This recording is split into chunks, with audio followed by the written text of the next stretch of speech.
All right, welcome back to the program. Adesola Akindele-Afolabi, the Deputy Editor at Stears Business, is joining me right now to take a look at the proposed banking resolution fund according to the new BOFIA Act that was signed by Mr. President Just. New BOFIA Act as BOFIA 2020, I must say.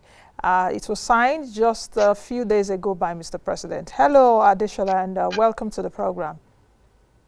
Hi, Nancy. Thanks for having me. Okay, let's get started. The proposed banking resolution fund, what's your take on it? Because the president has signed the act. I'm aware now that work is ongoing, even from the Apex Bank, on the framework and all of that engagement with stakeholders moving forward.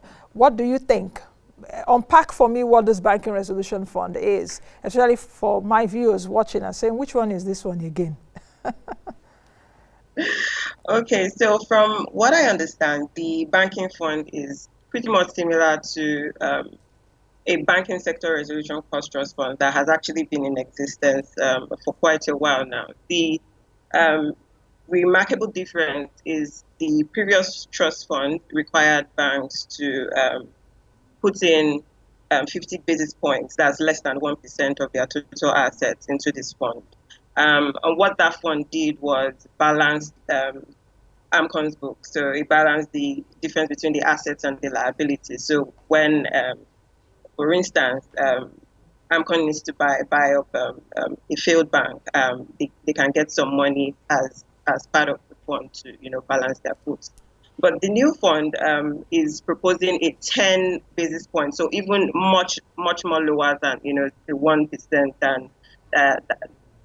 than the less than half of 1% that banks were contributing previously. So I guess it's a way to placate, shareholders of banks who have previously raised strong objections towards the previous contribution from total banking assets. But essentially, the fund is supposed to bail out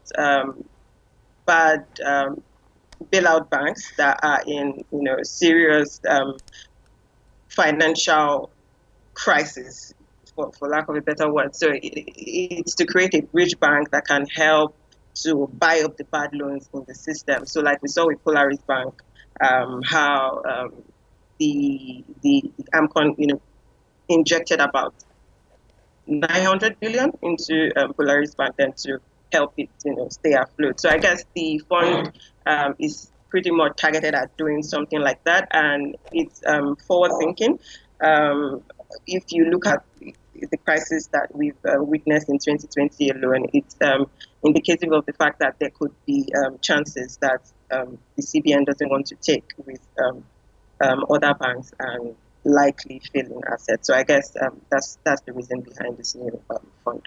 I like the fact that you mentioned earlier that the Banking Resolution Fund, it's not really a new idea. Perhaps, it's also done in other climes. I'm aware of the European Union, for example, where they have the Single Resolution Fund. I think that's what they call it, whereby member states also contribute, the banking union also contributes to ensure perhaps they compensate shareholders. They also for loans and also to operate a bridge bank.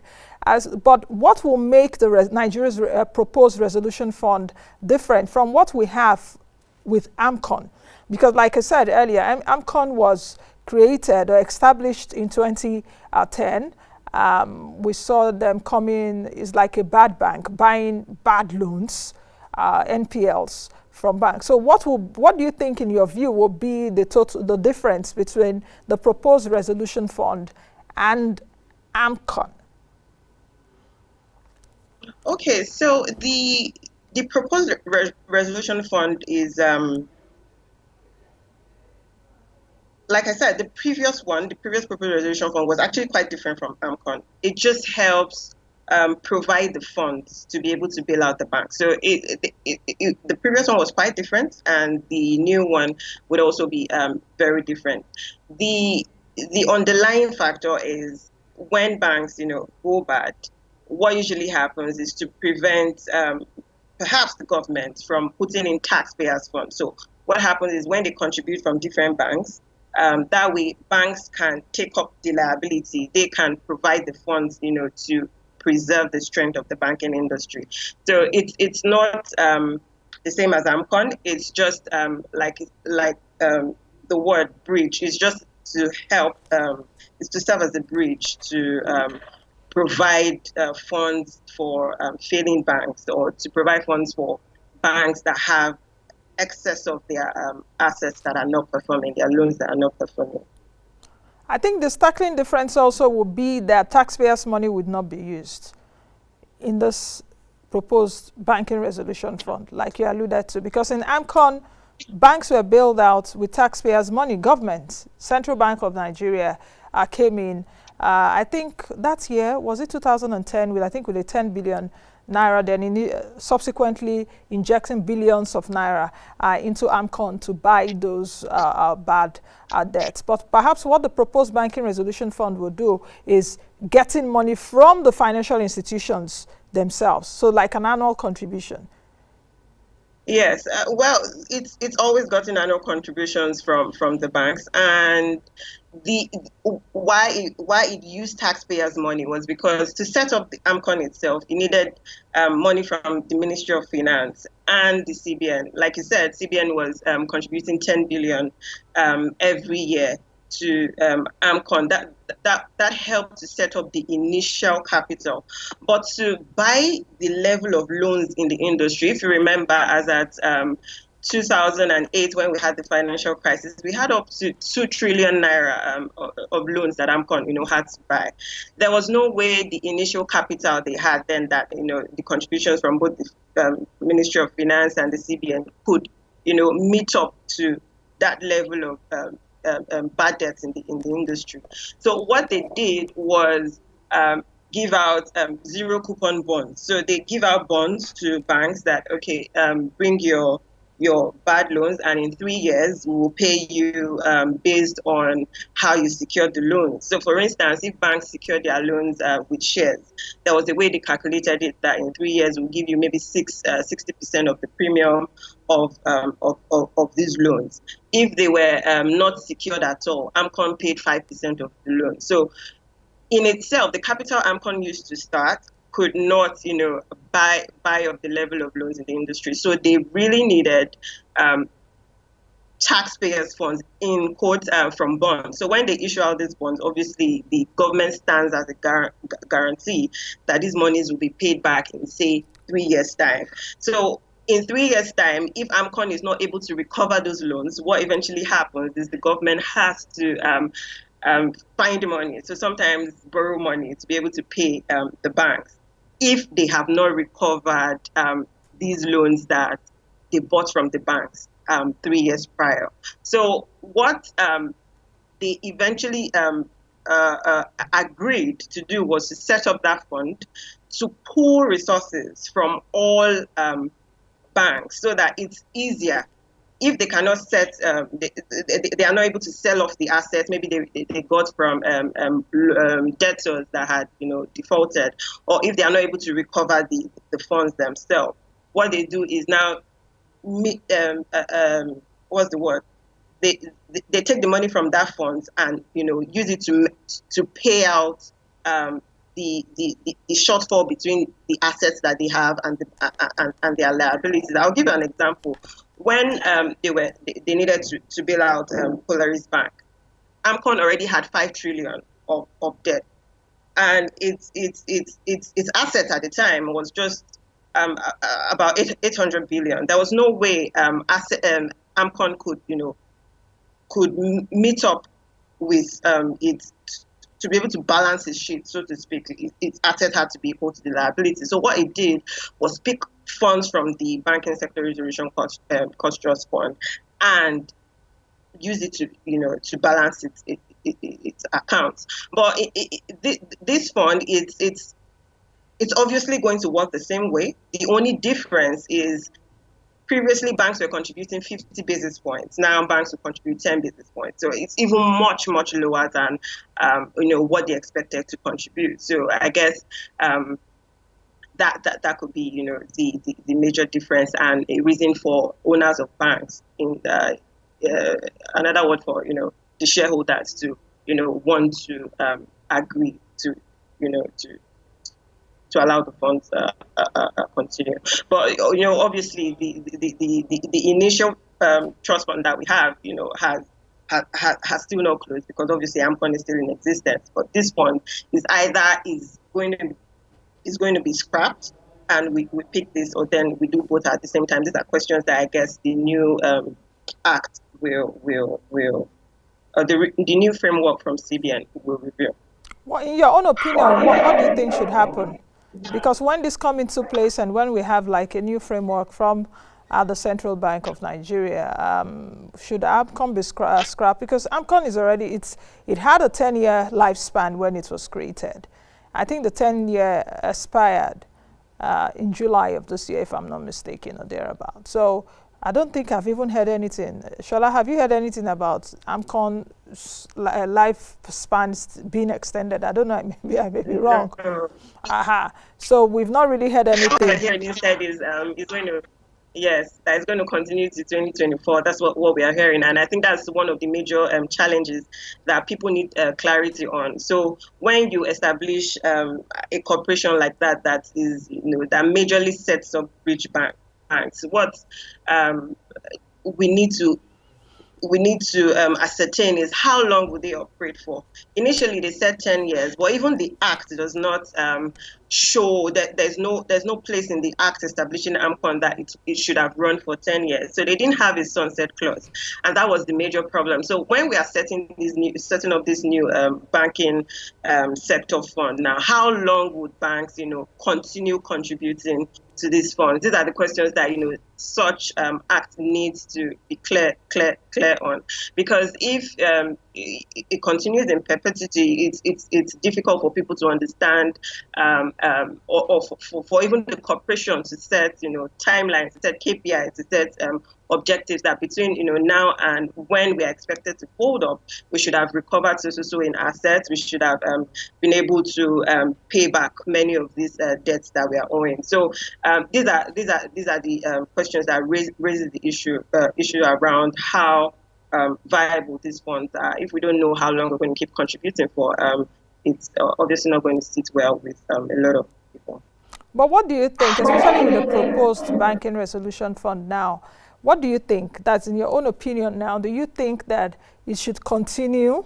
It should be a process that means banks should just continue to contribute about 10 basis points. Don't also forget that other stakeholders will be contributing into the fund. Should it just continue like that, since there would always be a financial system, since there will always be a banking sector, since that we have business cycles that have gloom and doom, since there would always be a recession, since there would always be a financial crisis, since there will always be a boom?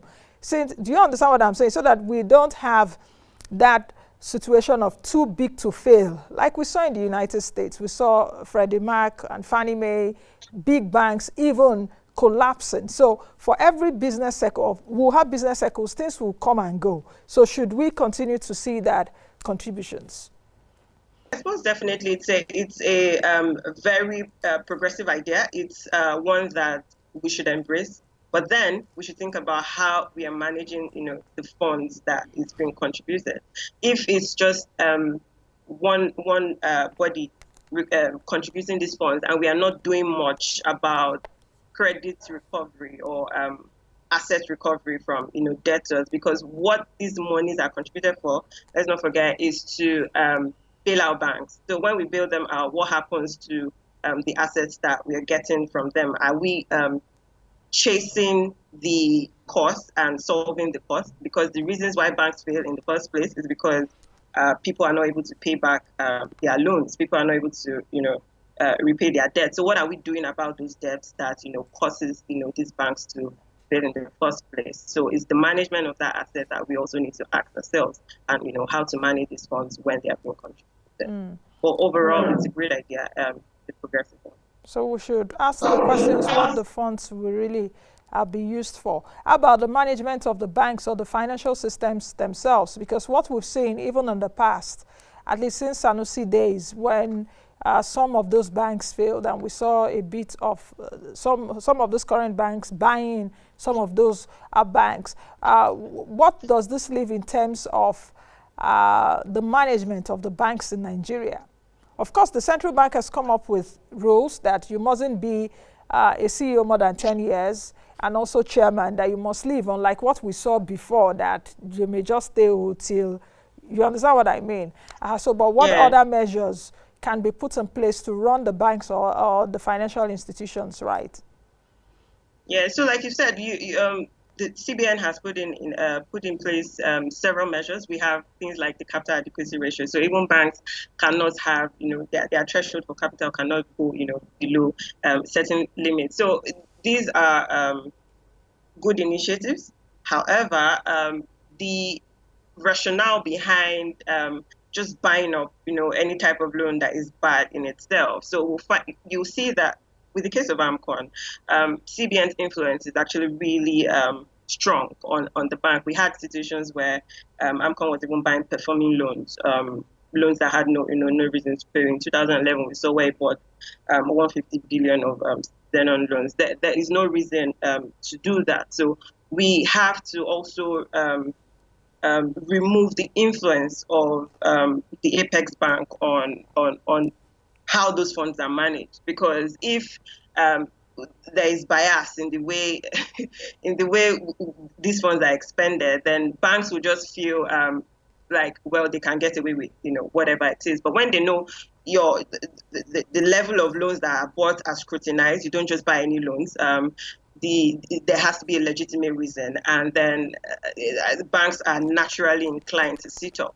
But when they know that they can sell off performing loans, or they can just give up assets at the same rate at which they were given, then they have very little incentives to do their due diligence. So I guess those are that influence, of course, has to be minimized or even removed totally.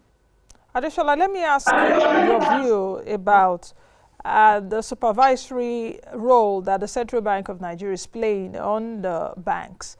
Do you think that the banks are well regulated or over regulated? I see you smile. Am I hitting the nerve there? That's one. The B part of the question is the financial stability of the banks right now. The banks have been bringing out stellar performances, so to speak.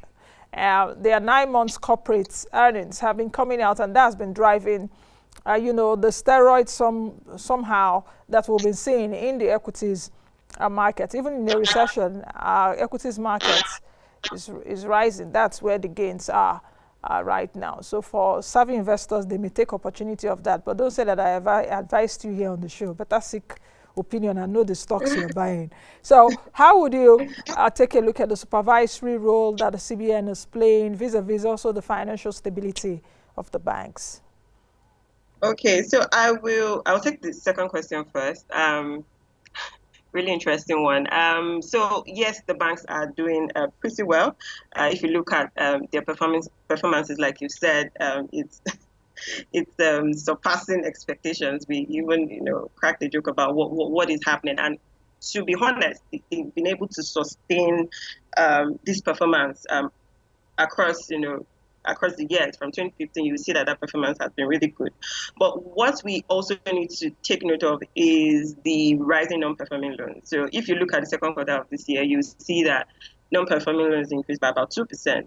Naturally, they had been reducing. If you look at our numbers over the years, NPLs have been on a steady decline, but it rose in the second quarter of the year, which is indicative of the challenges, the underlying challenges in the economy. We had a lockdown. We had a lockdown in the late first quarter, second quarter.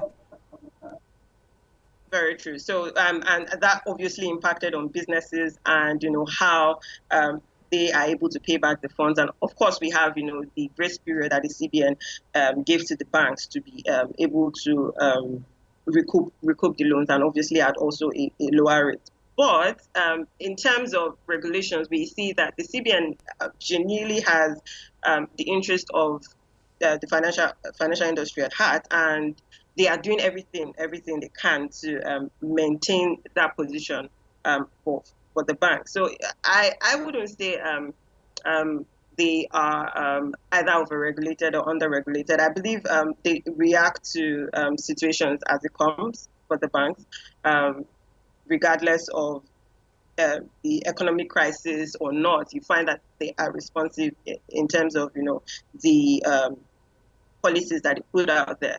But what they also need to do from time to time is check the efficacies or the efficacy of these policies. So where banks were able to make money from selling, from participating in the T-bills market, for instance, that really helped to prop up the incomes for many of the banks, and that was what reflected in most of their financial reports. I think there was a time in one of the MPCs, July, the MPC before July is when, is it March or something? The MPC also noted something like that the banks need to be more aggressive in terms of financing bankable projects, especially around development in Nigeria, not going to the short end part of the market to make money, because we saw even in the past where bankers do this armchair banking. They go, they buy treasury bills, they sit down, they don't even need us to bank with them. They just take our money, they put it in treasury bills.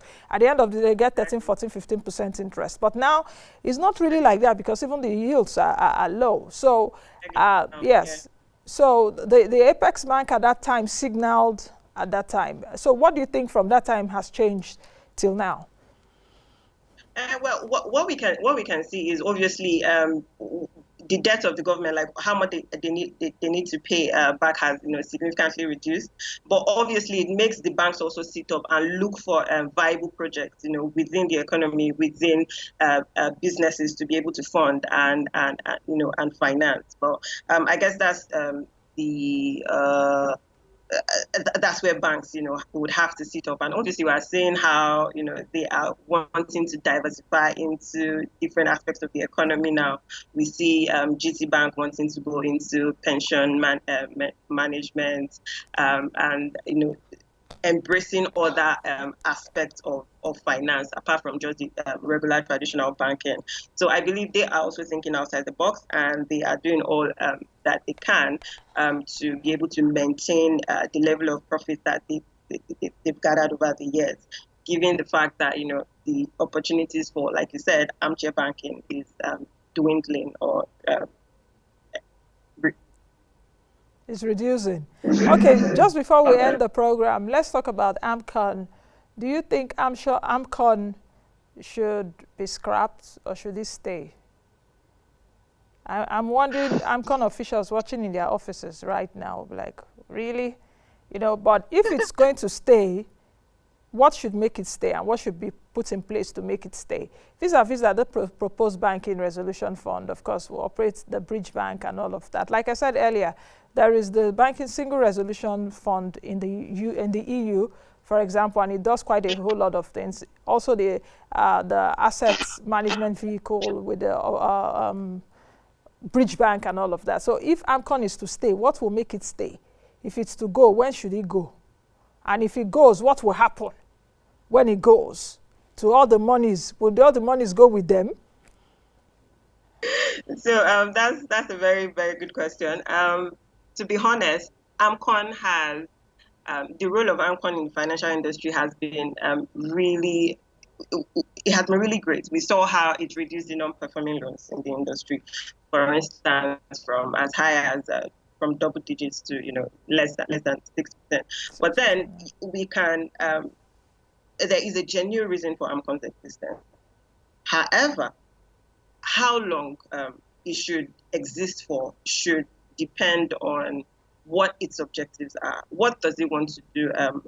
What are its roles? And is it sticking to its roles?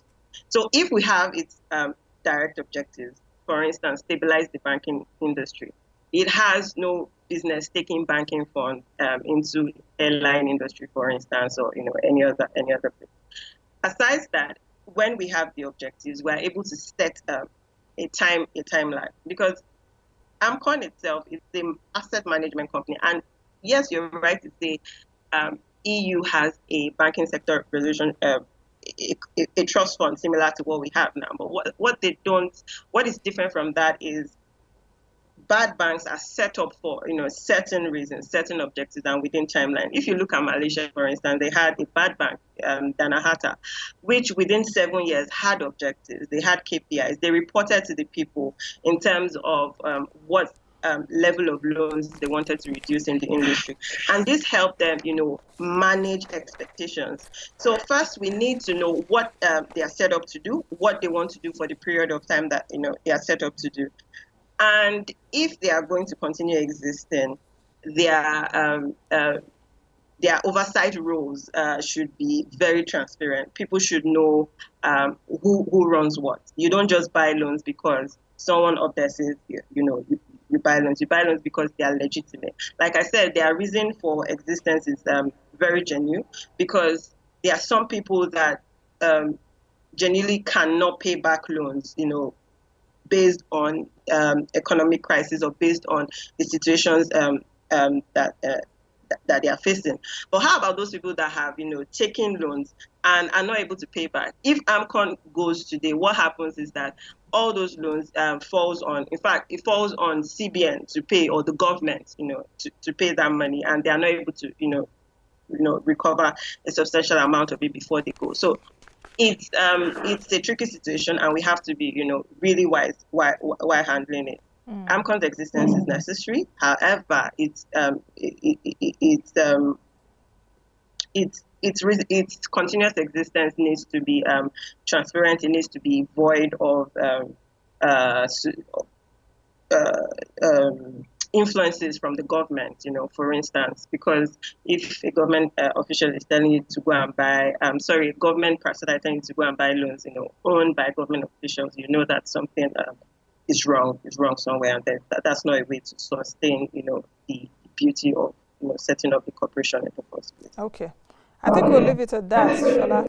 Let's see what the central bank will come up with. I'm aware that work is ongoing right now with the Bofia Act 2020, which the President just signed a few days ago. So thank you, Shola, for bringing in your perspectives. Thank you for joining me. Yeah.